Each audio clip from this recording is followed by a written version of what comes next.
Pemirsa, kita akan langsung memantau situasi kepadatan arus balik di Stasiun Pasar Senen, Jakarta bersama dengan Dilami Aulia dan juga dari Pelabuhan Bakauheni dengan Syahreza Zanski.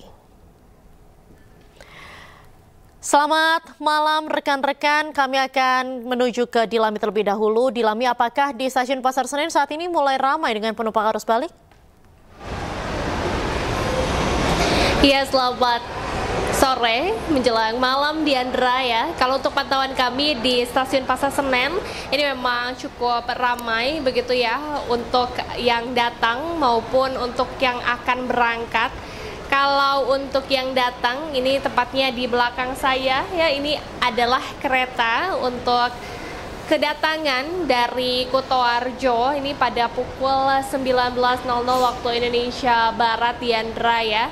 Dan ini juga bisa dikatakan bahwa hari ini bisa menjadi puncak dari arus balik Lebaran 2025, karena kalau kita pantau begitu ya, di sini juga banyak sekali pemudik yang membawa koper, kemudian tas ransel dan juga kardus yang tadi saya tanya berisi oleh-oleh yang dibawa dari kampung halaman kembali ke Jakarta. Dan hal ini juga sejalan Diandra dengan pendapat dari manajer Humas PT KAI Daob 1 Jakarta, Ikhvan Henry Wintoko, yang mengungkapkan bahwa hari ini saja kiranya ada 18.500 penumpang yang kembali datang ke kota Jakarta atau melakukan arus balik. Dan diprediksi ini arus balik akan terus terjadi hingga hari Senin 7 April 2025, tepatnya akan perharinya Diandra akan ada 18.000 penumpang yang terus kembali datang ke Jakarta. Karena seperti yang kita tahu, sebentar lagi sejumlah masyarakat akan bekerja dan melakukan aktivitas kembali di Jakarta.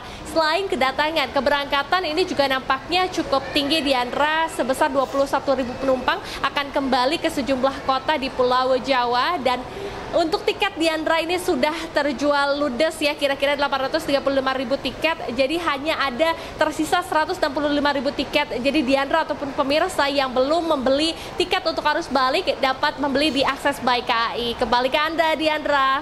Baik, terima kasih atas laporan Anda Dilami. Kini kita akan menuju ke Pelabuhan Bakauheni di Lampung. Ada Syahreza Zanski. Syahreza, bagaimana saat ini situasi di sana? Apakah antrean kendaraan sudah mulai kembali memadati Pelabuhan Bakauheni? Baik Diandra dan juga pemirsa, antrian kendaraan di situasi arus balik di Bakauheni ini begitu ramai, begitu padat tentunya. Diandra, di belakang saya ini padatan sudah terlihat sejak sore tadi dan memang hingga saat ini belum ada kendaraan yang ingin masuk ke dermaga 7 ataupun dermaga 1. Namun hari ini adalah puncak arus balik. Diandra, memang terlihat sekali adanya kepadatan, namun dari pihak ASDP sendiri mengklaim bahwasanya hari ini masih dalam kondisi arus baliknya masih bisa ditangani dengan baik, masih normal, masih dalam kategori hijau, artinya memang belum memasuki kategori kuning seperti antrian hingga 4 km. Dan memang hingga saat ini faktanya memang terjadi kepadatan, namun ini bisa terurai dengan waktu 1 hingga 3 jam begitu. Dan informasi yang kami terima Diandra, pada hari ini sekitar 48.000 penumpang sudah mulai diseberangkan dari Pulau Sumatera menuju ke Jawa. Sementara untuk kendaraannya ini mencapai 11.000 kendaraan begitu. Dan kami masih menunggu apakah nanti antrian akan begitu padat dan terlihat pada malam nanti. Diandra. Baik, terima kasih atas laporan Anda Syahreza Zanski langsung dari Pelabuhan Bakauheni, dan juga sebelumnya ada Dilami Aulia dari Stasiun Pasar Senen. Terima kasih rekan-rekan, selamat kembali bertugas. Beralih ke informasi lain pemirsa, Oknum TNI Angkatan Laut tersangka pembunuhan Wartawati di Banjarbaru, Kalimantan Selatan menjalani rekonstruksi. Dalam rekonstruksi terungkap tersangka mencekik korban di dalam mobil hingga tewas lalu membuang jasad korban di tepi jalan.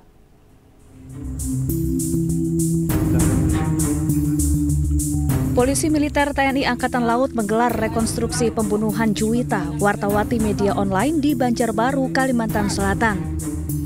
Rekonstruksi menghadirkan tersangka utama Kelasi 1 Jumran, oknum TNI AL yang juga kekasih korban.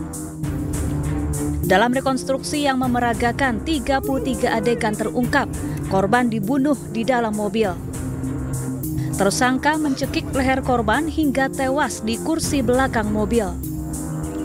Usai membunuh, tersangka tidak lantas kabur. namun langsung menenangkan diri dan menghilangkan barang bukti dengan rapi.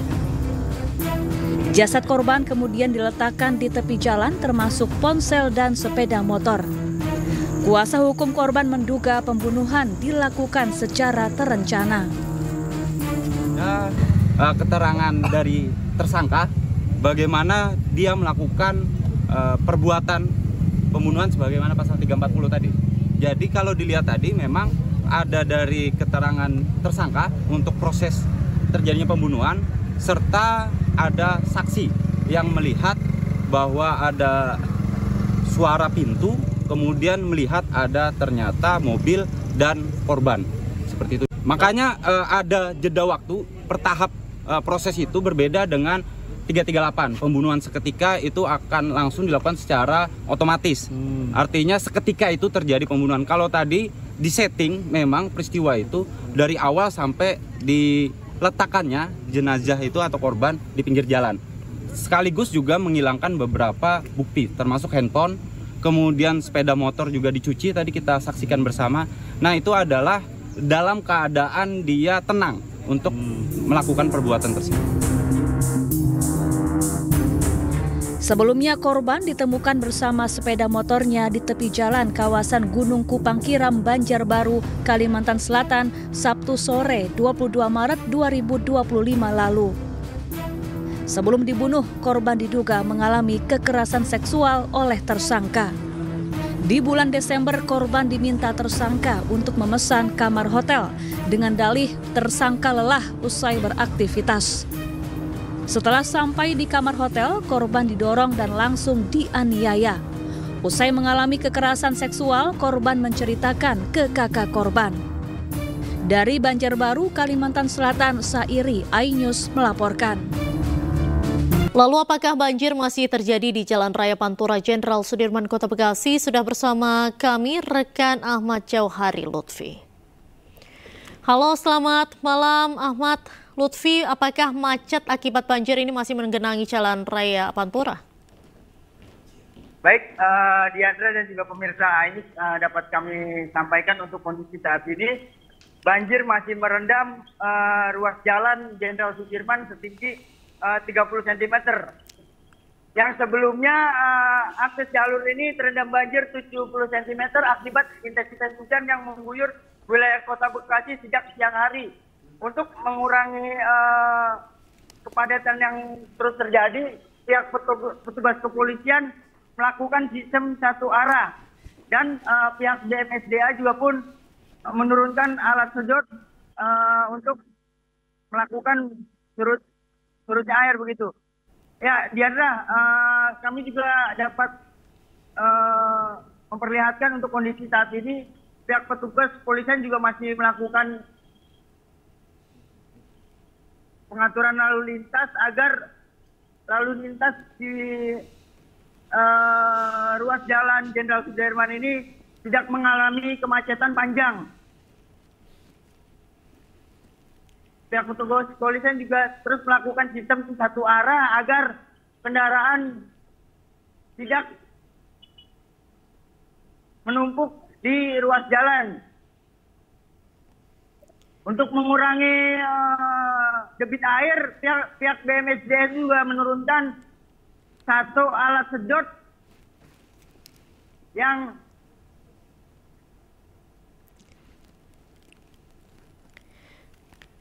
baik. Saat ini berarti sudah dilakukan upaya penyedotan air banjir, Lutfi?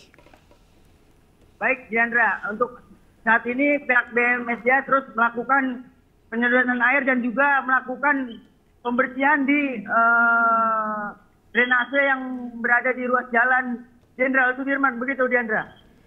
Baik, dari pantauan saat ini apakah yang banjir hanya di sekitar Jalan Jenderal Sudirman saja ataukah juga menggenai daerah lain di Bekasi?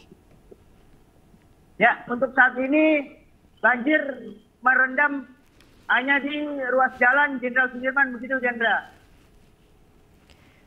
Baik, untuk kemacetan sendiri saat ini nampak ini juga sudah mulai terurai atau seperti apa di sana kondisinya? Baik Diandra, untuk sebelumnya arus lalu lintas mengalami kemacetan hingga 3 km. Namun untuk mengurangi kemacetan yang berlarut-larut, petugas kepolisian melakukan sistem satu arah menuju Jakarta, begitu Diandra.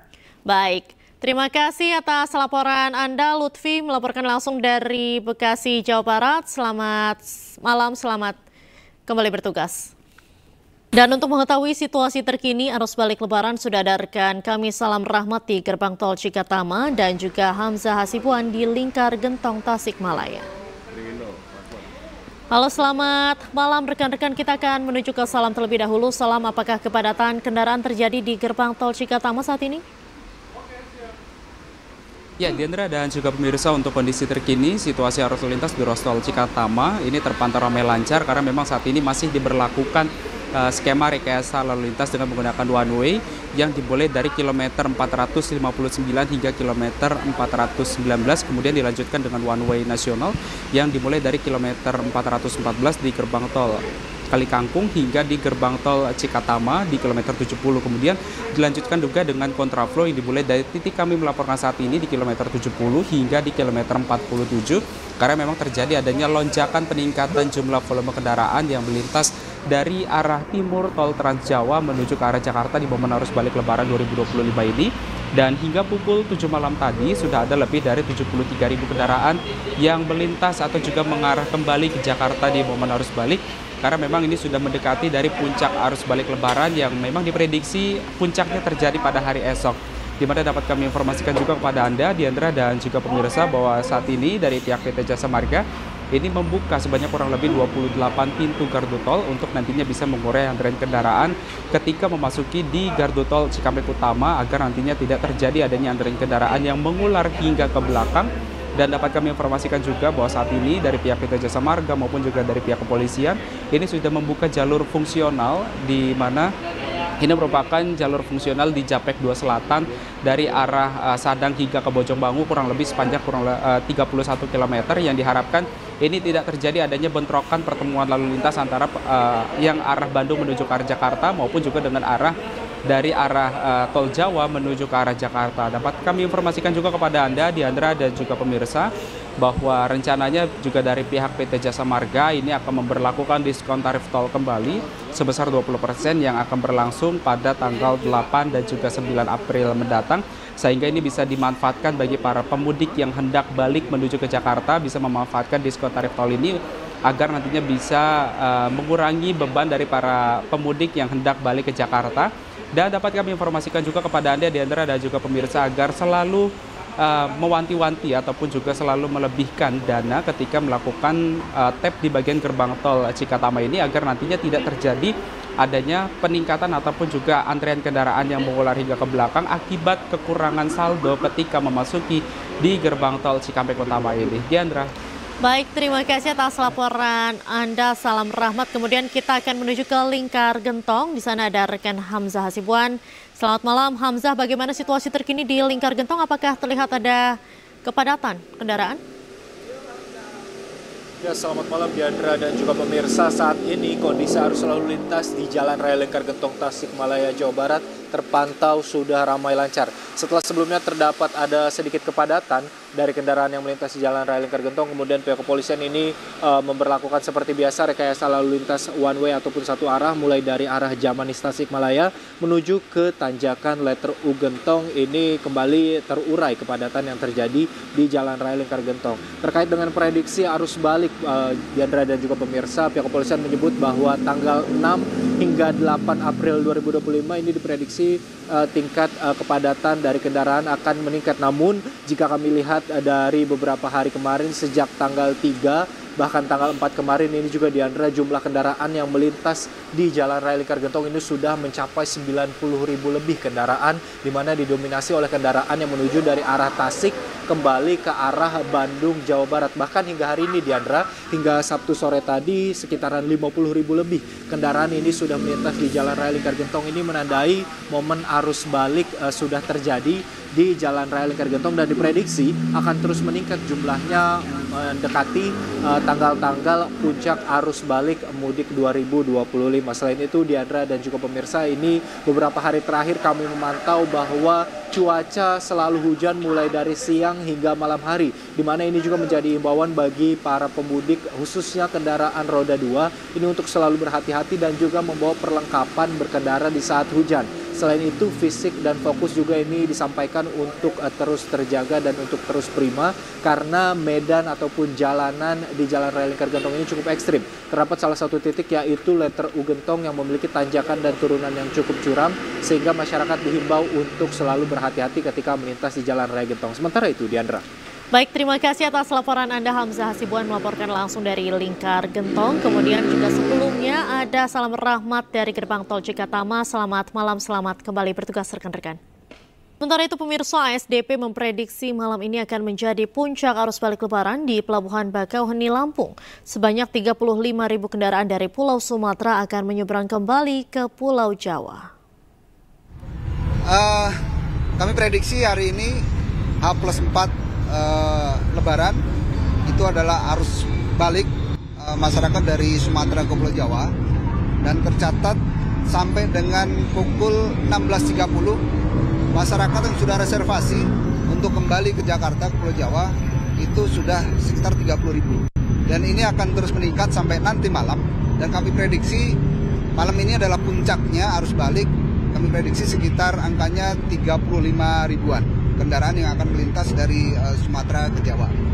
Nah, untuk perbandingannya, hari kemarin itu dari pukul 00 sampai dengan 23.59.00 H+3 itu jumlah pengendara atau kendaraan yang menyeberang dari Sumatera menuju ke Jawa itu sekitar 28.000. Artinya pada hari ini terjadi peningkatan yang luar biasa.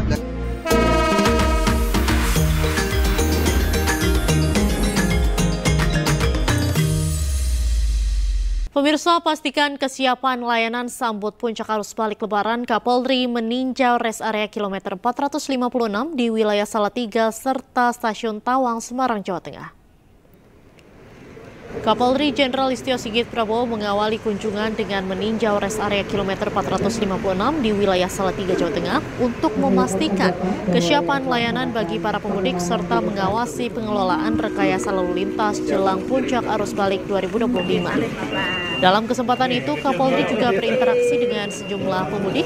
Kapolri menyebut fasilitas dan pelayanan di res area yang menjadi favorit masyarakat ini cukup lengkap.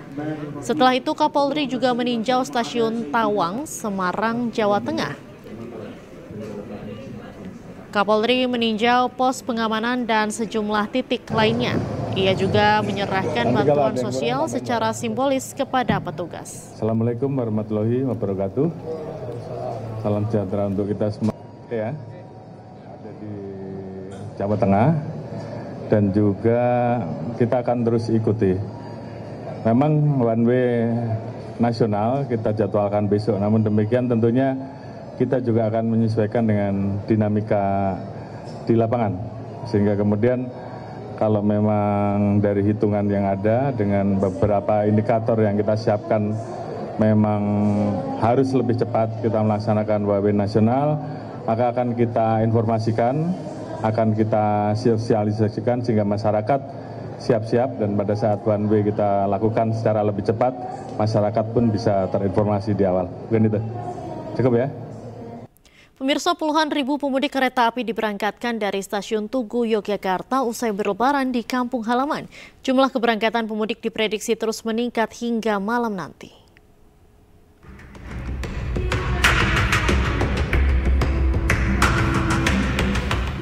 Geliat arus balik libur lebaran terjadi di Stasiun Tugu, Yogyakarta, Sabtu siang. Mayoritas penumpang kereta api ini akan diberangkatkan ke sejumlah kota besar, di antaranya Jakarta, Bandung, dan Surabaya, usai menghabiskan libur lebaran di sejumlah daerah di Yogyakarta dan Jawa Tengah. Dari catatan PT KAI Daob 6 Yogyakarta, hingga Sabtu siang jumlah penumpang kereta api yang diberangkatkan dari Stasiun Tugu berjumlah lebih dari 11.000 penumpang. Sementara untuk akumulasi jumlah penumpang yang diberangkatkan dari seluruh stasiun di wilayah Daop 6 Yogyakarta telah mencapai 29.000 penumpang. Dan diprediksi akan terus meningkat hingga lebih dari 31.000 penumpang pada Sabtu malam.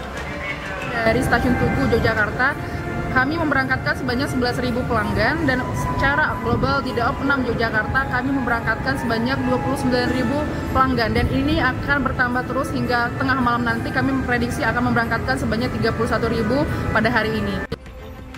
Puncak kepadatan arus balik pemudik kereta dari Daop 6 Yogyakarta diprediksi akan terjadi pada Minggu 6 April 2025. Dari Daerah Istimewa Yogyakarta, Galih Wisma, iNews melaporkan. Pemirsa, Presiden Prabowo Subianto bersama 4 pemimpin negara ASEAN melakukan telewicara membahas tarif timbal balik yang dilakukan Amerika Serikat di bawah pemerintahan Presiden Donald Trump. Telewicara dilakukan Presiden Prabowo Subianto dengan pemimpin 4 negara anggota ASEAN, diantaranya Perdana Menteri Malaysia Anwar Ibrahim, Sultan Brunei Hassan Al-Bolkiah, Presiden Filipina Bongbong Marcos, dan juga Perdana Menteri Singapura Lawrence Wong. 5 pemimpin negara ini membahas respons atas kebijakan tarif resiprokal atau timbal balik dari Amerika Serikat yang diumumkan Presiden Donald Trump. Pemirsa, Gubernur Jawa Timur Khofifah Indar Parawansa melayat ke rumah duka korban longsor di jalur Pacet Cangar, Mojokerto, Jawa Timur. Selain memberikan santunan, Khofifah juga mengikuti tahlil bersama keluarga korban. Gubernur Jawa Timur Khofifah Indar Parawansa mengunjungi rumah duka korban longsor di Desa Klopo Sepupuh, Kecamatan Sukodono, Sidoarjo. Selain memberikan dukungan kepada keluarga korban, Khofifah juga memberikan santunan dan ikut melakukan tahlil bersama. Pihak keluarga menyampaikan kepada Khofifah bahwa semasa hidupnya almarhum ingin berfoto dengan Presiden Prabowo Subianto. Khofifah juga menyampaikan duka cita untuk keluarga yang ditinggalkan agar diberikan kekuatan dan keikhlasan dalam menghadapi cobaan. Menyampaikan duka cita yang mendalam, mudah-mudahan mereka semua dipanggil Allah dalam keadaan husnul khotimah. Semua amal ibadahnya diterima oleh Allah, hilafnya diampuni oleh Allah, dan keluarga yang ditinggalkan Allah anugerahkan suasana yang penuh dengan keikhlasan, kemudian kekuatan, dan tetap berkirim doa. Pemirsa, Bupati bersama Forkopimda Sidoarjo melakukan takziah ke rumah duka korban longsor di Desa Klopo 10, Jawa Timur. Selain menyerahkan santunan, Bupati mendoakan almarhum dan keluarga korban. Bupati Sidoarjo Subandi bersama Dandim dan Kapolresta Sidoarjo, Kombes Pol Christian Tobing tiba di rumah duka pada Sabtu siang. Selain melakukan takziah, Bupati bersama jajaran menyerahkan santunan kepada keluarga korban sebesar 42 juta rupiah.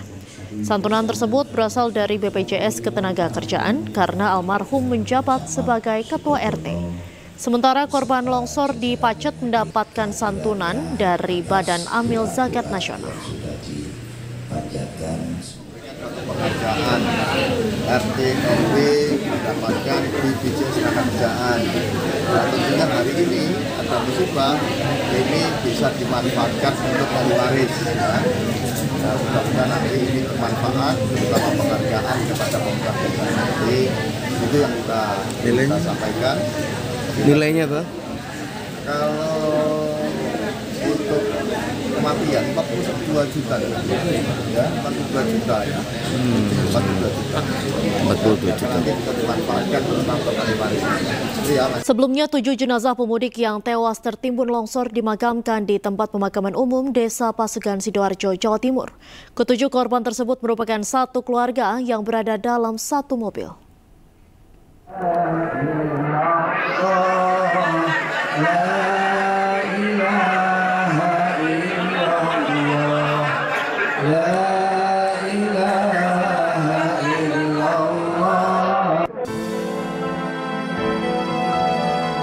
Lantunan solawat mengiringi pemakaman 7 jenazah pemudik yang tewas tertimbun longsor di Mojokerto, Jawa Timur.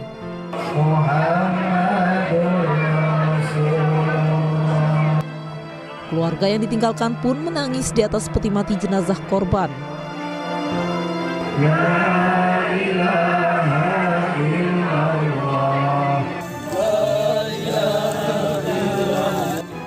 dimandikan, jenazah kemudian disolatkan di masjid yang berada di sekitar rumah duka.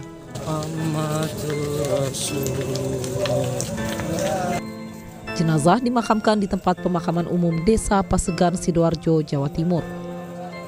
7 korban ini merupakan satu keluarga. Mereka tewas tertimbun longsor saat akan bersilaturahmi dengan sanak saudaranya. Kecelakaan beruntun terjadi di ruas tol Japek kilometer 47 jalur kontraflow arah Jakarta. Akibatnya terjadi kemacetan sepanjang 2 km.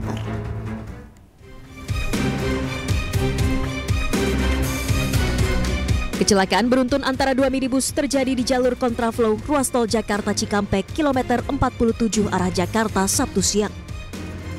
Kecelakaan bermula saat kendaraan dari arah Cikampek menuju Jakarta sedang antri di lajur 1 kontraflow.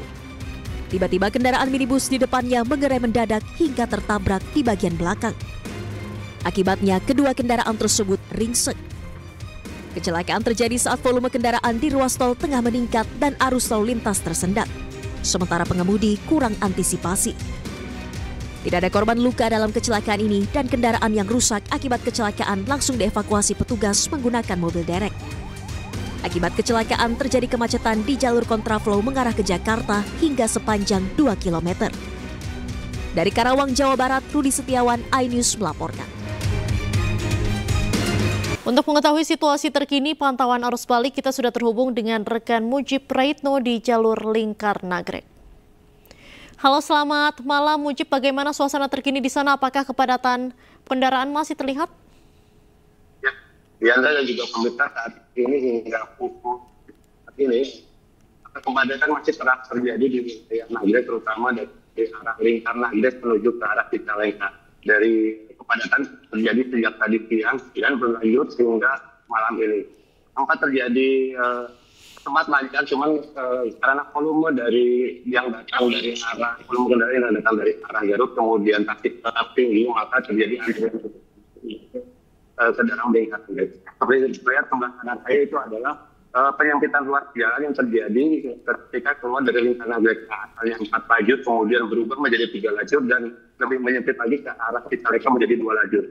Petugas Polresta Bandung sedang melakukan beberapa rekayasa dan memprioritaskan kendaraan untuk melaju ke arah Cileunyi, namun karena volumenya memang tetap tinggi hingga malam ini kepadatan masih tetap terjadi. Apalagi tadi ditambah dengan curah hujan yang cukup tinggi yang datang sejak sekitar pukul 17.30 dan masih berlanjut hingga sekarang. Banyak dari pengemudi bermotor yang harus beristirahat di tepi jalan sehingga menghambat laju lalu lintas.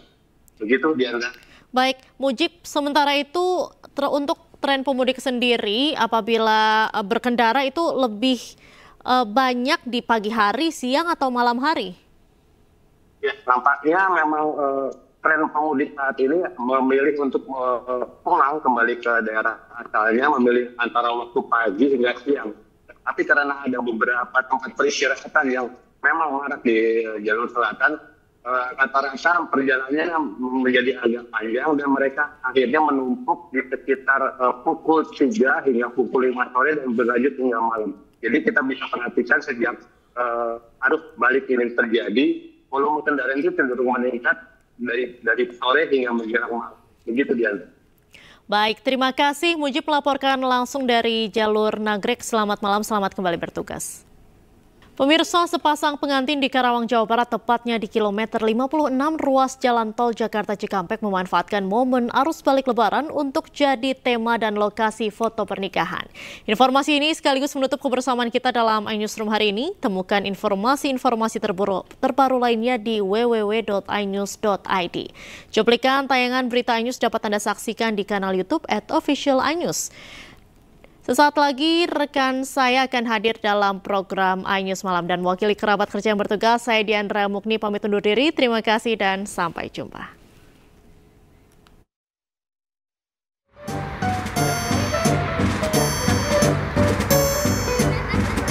Ada-ada saja yang dilakukan oleh pasangan pengantin asal Gintung Tengah, Desa Gintung Kerta, Kecamatan Kelari, Kabupaten Karawang, Jawa Barat.